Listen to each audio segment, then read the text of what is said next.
आत्मीय बंधू आणि भगिनींनो, मी माझ्या ॲक्टिव्ह एज्युकेशन यूट्यूब चॅनलमध्ये आपले शब्दसुमनाने स्वागत करत आहे.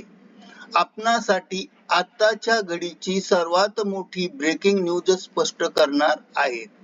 ही ब्रेकिंग न्यूज आपल्यासाठी अत्यंत महत्त्वाची असल्यामुळे सर्वांनी हा व्हिडिओ सुरुवातीपासून शेवटपर्यंत हमखास पहा. चला तर करूया आजच्या ब्रेकिंग न्यूजचे स्पष्टीकरण. ब्रेकिंग न्यूजचे स्पष्टीकरण करण्यापूर्वी आपण ॲक्टिव्ह एज्युकेशन यूट्यूब चॅनलवर नवीन असाल तर चॅनलला लाईक, शेअर आणि सबस्क्राईब करायला विसरू नका. तर चला करूया ब्रेकिंग न्यूजचे स्पष्टीकरण पुढील प्रमाणे. मित्रांनो, बातमी आहे ब्रेकिंग न्यूज. 18 महिन्याचा DA रिलीज, 50% DA बेसिक मध्ये कर्मचारी व पेन्शनधारकांना आनंदाची बातमी. या संदर्भामध्ये स्पष्टीकरण करणार आहोत. 18 महिन्याचा थकीत महागाई भत्ता कर्मचाऱ्यांना मोठे गिफ्ट, नवीन शासन निर्णय पहा. केंद्रीय कर्मचारी आणि पेन्शनधारकांसाठी गेल्या 3 वर्षापासून प्रलंबित असलेल्या 18 महिन्याचा महागाई भत्ता म्हणजे DA एरियस विषय आता एक निर्णायक टप्प्यावर येऊन पोहोचला आहे. कारण कोरोना काळातील आर्थिक संकट आणि अडीअडचणीचे कारण देऊन सरकारने हा महागाई भत्ता रोखून धरला. कर्मचाऱ्यांचा हक्काचा हा पैसा आता व्याजासह परत मिळण्याची शक्यता निर्माण झाली आहे. दिल्लीतून प्रशासकीय हालचाली आणि सर्वोच्च न्यायालयातील कायदेशीर लढाई यामुळे 2025 हे वर्ष कर्मचारी आणि पेन्शनधारकांसाठी अत्यंत महत्त्वाचे ठरणार आहे. थकीत कालावधी आणि त्याची पार्श्वभूमी समजावून घेऊया.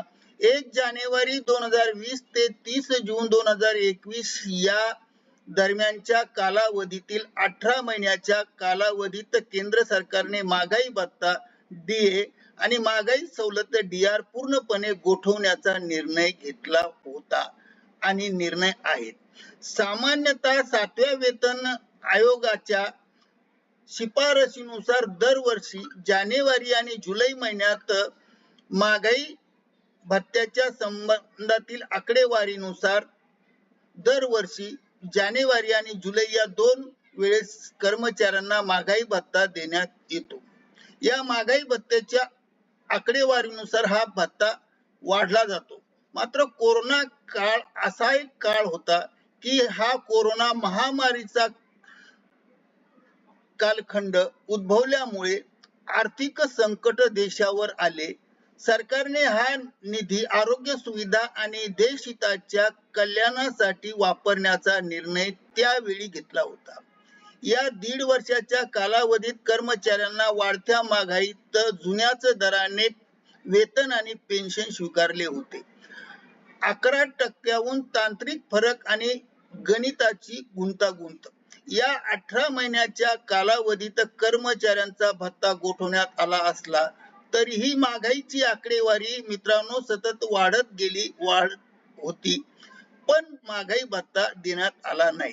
त्या काळातील 3 टप्पे खालील प्रमाणे गोठवण्यात आले होते. 1 जानेवारी 2020 मध्ये 4%, 1 जुलै 2020 मध्ये 3%, 1 जानेवारी 2021 मध्ये 4%, अशा एकूण 11% वाढ अपेक्षित होती. 1 जुलै 2021 ला जेव्हा महागाई भत्ता सुरू झाला तेव्हा थेट 17% वरून 28% वर आला. मात्र मागील 18 महिन्याची थकबाकी एरियर्स देण्यात सरकारने स्पष्टपणे नकार दिला. कर्मचारी संघटनेने असा दावा केला आहे की महागाई वाढली होती हे सरकारने अगदी मान्य केले आहे. मग त्या काळातील महागाई वाढली हे सरकारने मान्य केले असेल तर त्या काळातील हक्काची रक्कम का नाकारली जाते असा प्रश्न सरकारला विचारला गेला. त्यामुळे सोशल मीडियावर फिरत असणाऱ्या फक्त अफवा आणि अफवेवर विश्वास ठेवू नका. सरकारने या संदर्भात कोणताही शासन निर्णय घेतलेला नाही. कर्मचाऱ्यांच्या हातावर तुरी दिलेल्या आहेत. कर्मचारी व अधिकारी या सर्वांनी सरकारकडे 18 महिन्याचे थकबाकी रक्कम, महागाई भत्ता मिळण्यासाठी अनेक निवेदन दिले. हे प्रकरण न्यायप्रविष्ट केले, परंतु सरकारने निवेदन दिले डीए मिळणार नाही असे स्पष्ट सरकारने उत्तर दिले. आता हा 18 महिन्याचा महागाई भत्ता कर्मचाऱ्यांना 100% मिळणार नाही हे निश्चित झाले आहे. त्यामुळे शासन निर्णय निर्गमित करण्याचे किंवा मंत्रिमंडळाचा निर्णय या विषयावर कधीच घेण्यात येणार नाहीत असा एक सरकारकडून उत्तर मिळाले. आणि म्हणून निष्कर्ष हा आहे की अफवावर कोणताही विश्वास ठेवू नये. 18 महिन्याच्या कालावधीमधील कर्मचाऱ्यांना देण्यात येणार नाहीत करिता ऍक्टिव्ह एज्युकेशन युट्यूब चॅनलने आपल्या माहितीस तो हा व्हिडिओ व्हायरल केला आहे. आणि आता हा विषयावर पडदा पडला आहे, हा विषय बंद झाला आहे.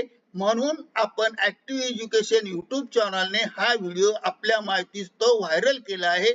धन्यवाद. Thank you very much.